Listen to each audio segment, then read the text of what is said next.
Hey everyone, welcome to the Bruce Williams channel. Let's do a wrist check. I am wearing the Hulk today on my wrist. Love this watch, and I'm wearing my Hublot baseball cap because I know it triggers some of you every time you see it, and I'm feeling just a little bit of a jerk today. So I'm wearing the Hublot hat and the Rolex watch.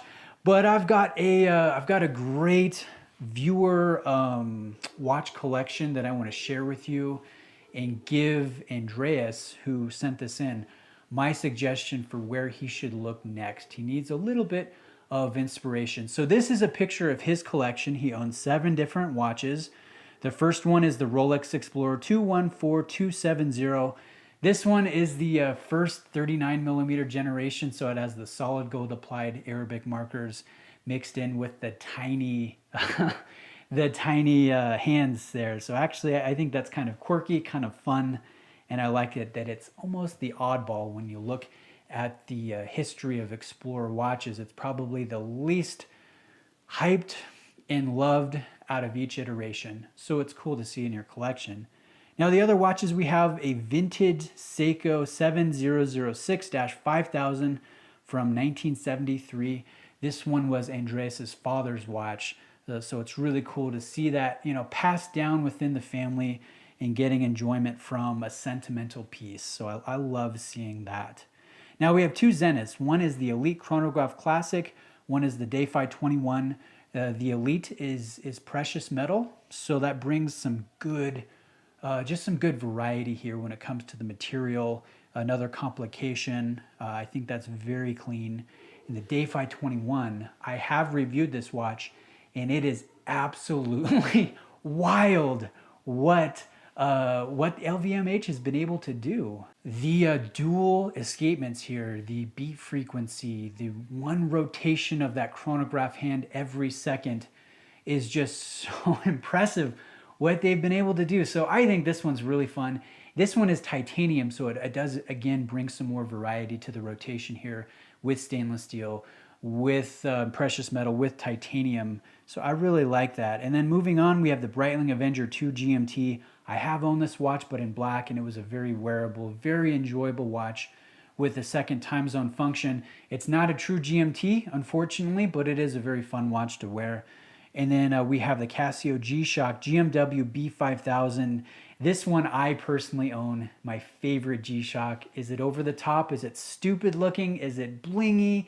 A little tacky? Yeah, it is, but man, once you see it in person, you understand the appeal and the draw, and it's so much fun to wear and use, and I love wearing mine.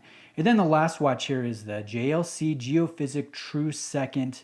To the lay person on the street, they look at that, they think it's a quartz watch with how the seconds hand moves in between positions, but in reality, it's a mechanical piece that's gone through 1,000 hours of stringent testing and regulation, and oh my goodness, it's a beautiful, dressy tool watch that I find just very impressive. So you have the watchmaker's watchmaker in your collection, mixed with basically the unbeatable beater watch with the full metal square. The 2 chronographs you have are arguably the world's premier chronograph maker, the El Primero from Zenith.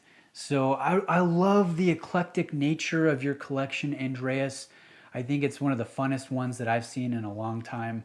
And I like the fact that you're not just, going with the flow. You're not buying a a Submariner, a Speedmaster, and a Reverso or whatever, whatever everyone deems as acceptable. You're going with the things that you love.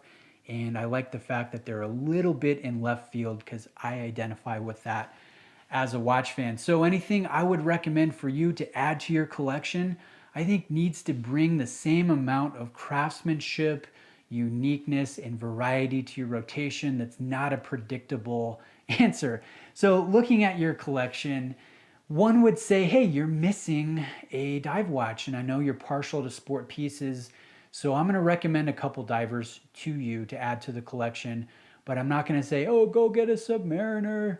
No, in fact, I've got a couple watches. One of them I have on loan that I'm going to be doing a full review on very shortly. This is the Planet Ocean, but with the white ceramic dial, the orange ceramic bezel with the liquid ceramic mixed with superluminova injected bezel indexing.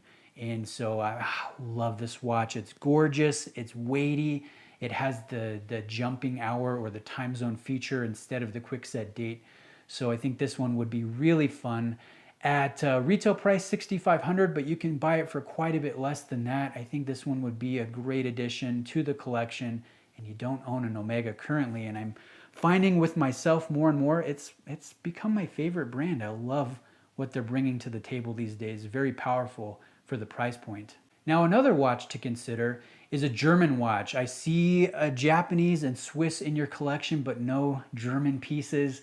So I'm going to recommend the Glashütte Original CQ Panorama Date.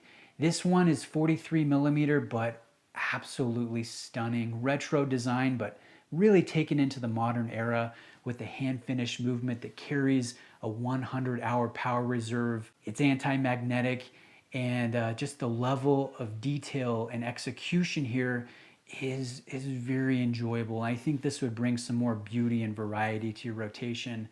And at around 12,000 retail, you know, it's going to be more expensive than the Planet Ocean, but certainly more unique. And I'm seeing a lot of uniqueness already in your rotation. So you might enjoy this. And if you don't like my two suggestions, I'm going to give you one more. This is the Panerai Submersible, but in 42 millimeter.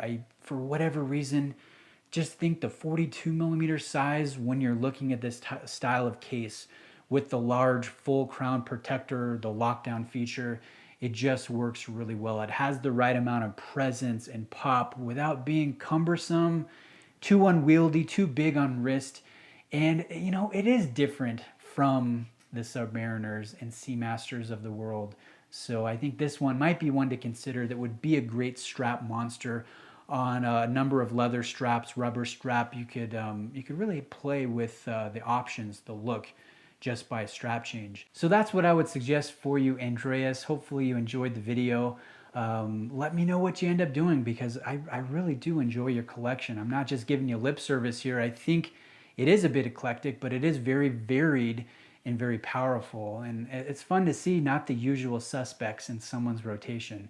So let me know what you end up doing. Thanks for watching. Guys, if you have a question or a topic you would like covered in a video here on the channel, you're welcome to reach out to me, watchbw@gmail.com. Thanks, guys. We'll see you in the next video.